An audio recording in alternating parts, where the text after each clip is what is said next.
सरफराज साहब, ऑस्ट्रेलिया के खिलाड़ी एंड्रू हिल्डिच, उनको आपने एक बड़े मुनफरिद अंदाज से आउट किया था। क्या आपको वो किस्सा, वो वाकया अभी तक याद है? ऑस्ट्रेलिया के शहर में, पर्थ में ये मैच हो रहा था। बिल्कुल, आपकी याददाश्त अच्छी है, मेरे से भी पर्थ में हुआ था। ये ऐसे हुआ था कि उससे पहले एक इनिंग में हमारा भी एक प्लेयर को ऐसे ही आउट किया गया, वो ऑस्ट्रेलिया के बॉलर ने, मेरा ख्याल है सिकंदर बग था। तो वो थोड़ा सा आगे गया तो उसने पीछे से रन आउट कर दिया बजाय के बॉल करने से। बॉल जब बॉलर बॉल करता है तो उसने बॉल नहीं किया और देखा सिकंदर बग आ गया, रन आउट कर दिया। तो दैट वाज भी not as a sportsman spirit नहीं होती इसमें। तो हमें भी इस चीज़ की बड़ी गर्मी थी। तो दूसरी इनिंग में एंड्रू हिल्डिच, ओपनिंग बैट्समैन उनका, उसने एक गेंद थ्रो किया हमारे फील्डर ने। तो ही वॉज वेरी काइंड कि मैं बॉलिंग करा रहा था काफ़ी देर से, कि उसने गेंद पकड़ के कि मैं बजाय बैंड हूँ खुद पकड़ूँ, मुझे मेरी तरफ फेंका। तो मैंने अपील कर दी, हैंडलिंग द बॉल। अंपायर मेरी तरफ देख के पहले तो हंसा कि ये मजाक कर रहा है या क्या है। फिर मैंने 2 3 4 अपीलें लगातार की और उसने दूसरी अंपायर की तरफ देखा, लेग अंपायर की तरफ, तो उसने भी इशारा किया ऐसे करके कि ये अपील तो की, आउट देना पड़ेगा। तो आउट अगर आप अपील ना करते, क्योंकि असूल था कि अगर बैट्समैन बॉल को अपने हाथ से पकड़ेगा और बॉलर की तरफ वापस उसको फेंकेगा तो वो उसको आउट बॉलर कह सकता है, लेकिन ये वो नहीं जानता था इस असूल। लेकिन ये होता नहीं है ना। स्पोर्ट्समैन स्पिरिट तो डिमांड करती है कि इग्नोर करें। आपने इग्नोर नहीं लेकिन किया। उन्होंने जो आउट किया हुआ था हमारा ऐसे ही, जो तो आपको गुस्सा था? गुस्सा था और हमने भी कहा था कि हम भी मुकाबला करेंगे।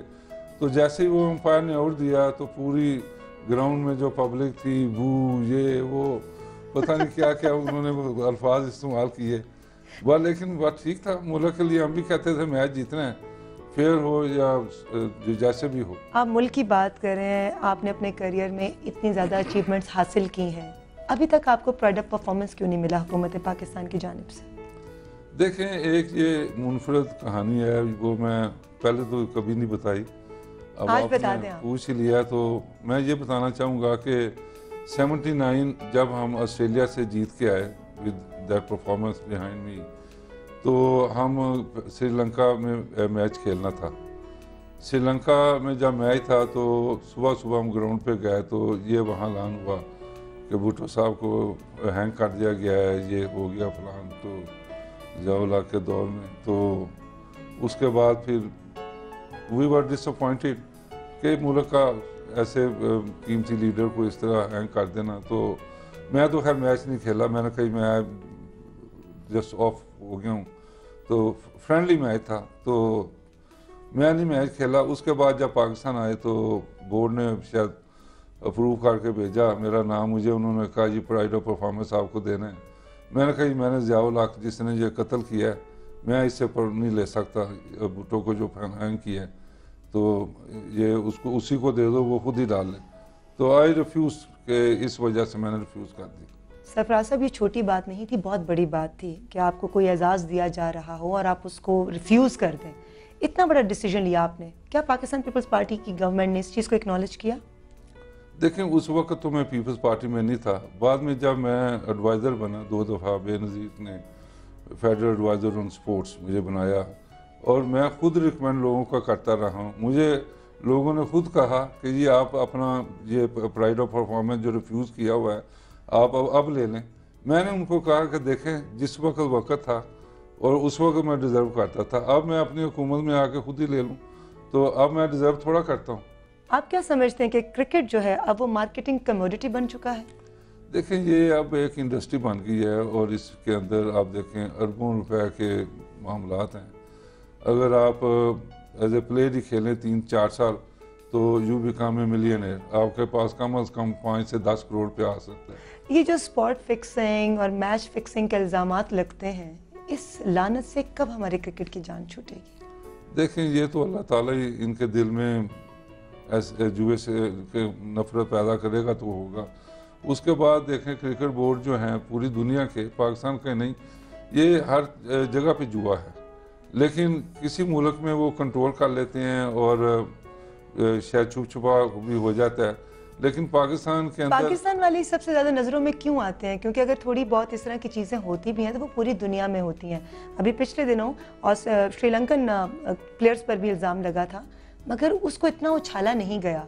पाकिस्तान के किसी खिलाड़ी का नाम किसी जगह पर आता है, उस इशू को बहुत ज़्यादा बुरे तरीके से उछाला जाता है। इसकी क्या रीज़न समझते हैं आप? देखें, मेरा जो ख्याल है कि पाकिस्तान के अंदर जो ये फिक्सिंग है, ये 1-2 मैचेस की नहीं होती, ये लगातार करते जाते हैं, जिससे एक्सपोज हो जाती हैं। जब आपको अल्लाह ने बहुत नाम, बहुत कामयाबियाँ दी, तो डेफिनेटली लड़कियां भी फैंस होंगी, उनके फ़ोन भी आते होंगे। उस वक्त उस सिचुएशन को आप अपने वालिद के सामने कैसे फेस करते थे?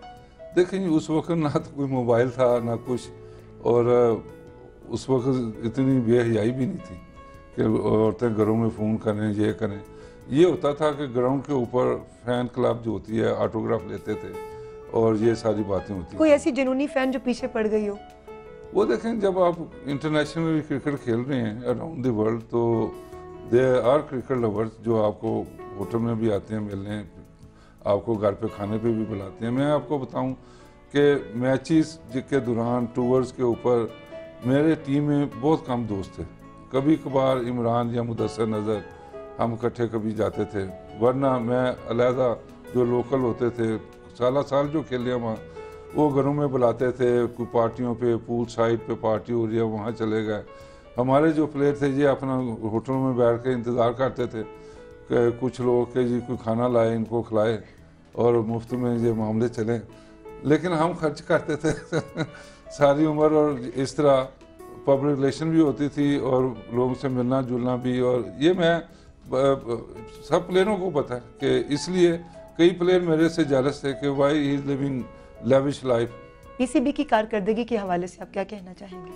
देखें, ये तो प्लेयरों के ऊपर भी है कि प्लेयर जो हैं वो अगर अच्छी किस्म के हैं, क्वालिटी प्लेयर्स। अब तो देखें, क्वांटिटी प्लेयर्स बने हुए हैं कि बेशुमार मैचेस हैं और बेशुमार प्लेयर्स हैं, लेकिन वो क्वालिटी नहीं मिल रही जो हमारे ज़माने में थी। इसका रीज़न क्या है?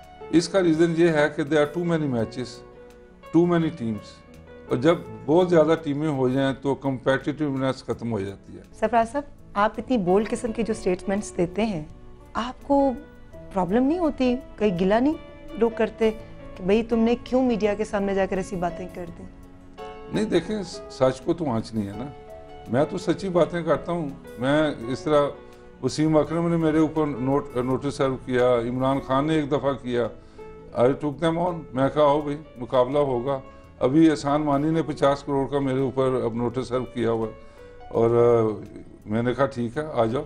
लेकिन ये सब आपके दोस्त भी तो हैं, इन्होंने आपके साथ खेला हुआ है। आप कभी सोचते नहीं कि मैं नज़रअंदाज कर दूं, कोई ऐसी बात है भी तो मीडिया से हटकर उनसे बात करूं, मीडिया के सामने ना करूं? देखें, जो मुल्क की तबाही कर रहा हो, मैं कैसे पीछे हटूँ? मैंने ज़िंदगी में अपनी जान की परवाह नहीं की। आपको बताया अर्ली ऑन कि असैसिनेशन अटैम्प्ट हुई, मैं जुए के ख़िलाफ़, उसके बाद फिर करप्शन के ख़िलाफ़ पंजाब पार्लियामेंट में, मीडिया में, print media, electronic media, everywhere जहाँ मुझे चांस मिलता है मैं करप्शन के ऊपर बात करता हूँ कि मुल्क की हालत बेहतर करनी है। और ये हमारा कायदे तारीख जो अल्ताफ़ भाई हैं, उनका सबसे बड़ा मिशन ये है कि करप्शन फ्री पाकिस्तान चाहिए। और इसमें मैं तमाम पार्टियों को कहूँगा कि ये आगे आएँ और पार्लियामेंट के अंदर कोई मसवदा बनाएं करप्शन ख़त्म करने का। अब आप देखें कि चीफ जस्टिस साहब जिनको बुलाते हैं, इंक्वायरी होती है, उनको हुकूमत निकाल के ले जाती है। ये क्या हुकूमत का दिया है? करप्शन ही करप्शन हर तरफ है। इमरान खान साहब उम्दा कप्तान थे, उन्होंने अपनी पार्टी बनाई तो अपनी पार्टी के भी वो लीडर बने, मगर उनकी पार्टी के अंदर किसी क्रिकेटर ने उनको ज्वाइन नहीं किया। इसकी क्या वजह है? देखें, वसीम अकरम उसके साथ है ना, उसका खिदमत गुजार जो बात करता है वो वसीम अकरम से खुलवाता है, बाद में शायद आ जाएगा। लेकिन ये मैं कहूँगा कि इमरान खान जो एक वन मैन शो सारे कहते हैं, इवन ऑन इलेक्ट्रॉनिक मीडिया जो भी जाता है तरीक़े साहब की तरफ से इमरान खान ही जाता है। इसके पास कोई आदमी और है ही नहीं ना जो सामने आके बात करें। बाकी पार्टियों के देखें, मुख्तलिफ लोग जाते हैं और वो अपनी अपनी वर्शन सामने लाते हैं, तो सबके सामने है कि वन मैन शो, और ये अकेला ही रह जाएगा जैसे असगर खान साहब थे। इस वक्त लेते हैं एक छोटा सा ब्रेक।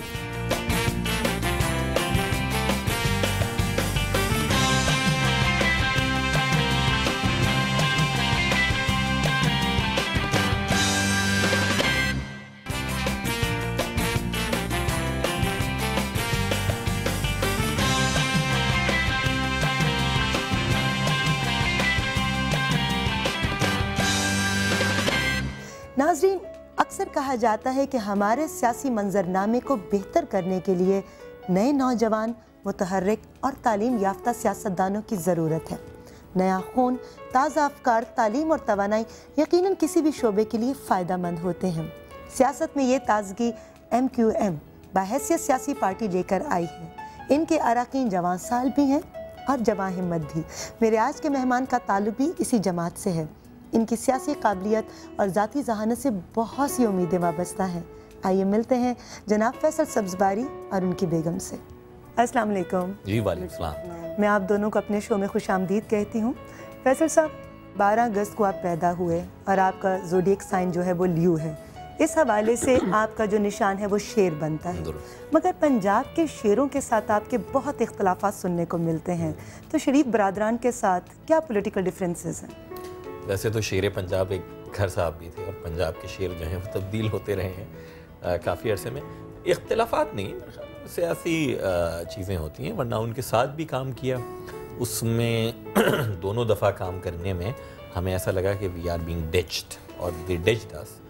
तो बहरहाल अभी भी लीडरान की जानिब से या उनकी जमात के मेंबरान मेरे की ख्याल तरफ में से? मियां नवाज शरीफ साहब की जानिब से। तो और अभी भी लेकिन हम सियासी इंतहा पसंदी के कायल नहीं हैं, क्योंकि ये मुल्क अफोर्ड ही नहीं कर सकता पॉलिटिकल एक्सट्रीमिज़म कि मैं फ़लाँ से बात करूँ, फ़लाँ से नहीं बात करूँ। तो हम सबसे मिलते हैं, सबसे गुफ्तगू करते हैं, सबसे बात करने के लिए तैयार हैं। उनकी एक सेंटर राइट बेस्ड पार्टी है, राइट विंग को ज़्यादा सपोर्ट करती है। हमारी सेंटर लेफ्ट की पार्टी है, हम थोड़ा सा लिबरल पॉलिटिक्स करते हैं, तो इसलिए इख्तलाफात तो रहने चाहिए, अच्छी बात है। आप चार्टर्ड अकाउंटेंट हैं और अकाउंटेबिलिटी को अच्छी तरह समझते भी हैं। आपकी नज़र में हमारे यहाँ क्या लोग अकाउंटेबिलिटी का ख़ास ख्याल रखते हैं या इनकी नीयत साफ़ है? सवाल हमारे यहाँ से मुराद कहाँ से? सियासत में? सियासत में ऑफ कोर्स नहीं, सियासत में तो बिल्कुल नहीं रखते कमोवेश। हमारे यहाँ, अपनी जमात की बात करूँगा, वहाँ तो तंजीम के अंदर भी अकाउंटेबिलिटी का सिस्टम है और लोगों पर ये प्रेशर होता है कि उन्होंने परफॉर्म करना है, उन्होंने कोई इस तरह हैंकी पैंकी नहीं करनी जिस तरह सियासत में मशहूर है। लेकिन ओवरऑल तो नहीं है अकाउंटेबिलिटी। कानून बनाए जाते हैं, सिलेक्टेड होते हैं, इसको टारगेट करना है, इसको नहीं करना, तो नहीं है अकाउंटेबिलिटी। यही तो इसी वजह से तो मुल्क का इतना बुरा हाल हुआ है। चलें, इस हवाले से और बहुत सारी बातें आपसे होंगी, लेकिन मैं अंबर से पूछना चाहूँगी। अंबर, फैसल साहब सियासत में आ गए। सियासत में आने के बाद इनके रवैये में क्या तब्दीली आपने देखी? क्या चिड़चिड़े हो गए या बहुत मज़ीद इनके अंदर एक सब्र तहम्मुल वाला इंसान आपने देखा? नहीं, टीवी पे तो बहुत सब तहम्मुल वाला इंसान है। और घर में? घर में अब कहीं तो निकलेगा, तो इसलिए। लेकिन माशाल्लाह से ये एक बहुत अच्छी बात है कि जिस तरह और लोगों को हम टीवी पे देखते हैं कि एक हद तक वो बहुत तहम्मुल से बात कर रहे होते हैं, उसके बाद थोड़ा सा भी उनके मिजाज के ख़िलाफ़ कोई बात होती है तो जो एग्रेशन है, जो गुस्सा है, वो इतना आदमी के अंदर बर्दाश्त होनी चाहिए कि वो जगह माहौल का ख्याल करे। तो इस हवाले से मैं फैसल के लिए बहुत दुआ गो हूँ कि हमेशा जो इनका पेशेंस है वो ऐसे रहे। अच्छा, घर में जो है वो जमहूरी माहौल है या डिक्टेटरशिप चलता है? नहीं, बिल्कुल जमहूरी है।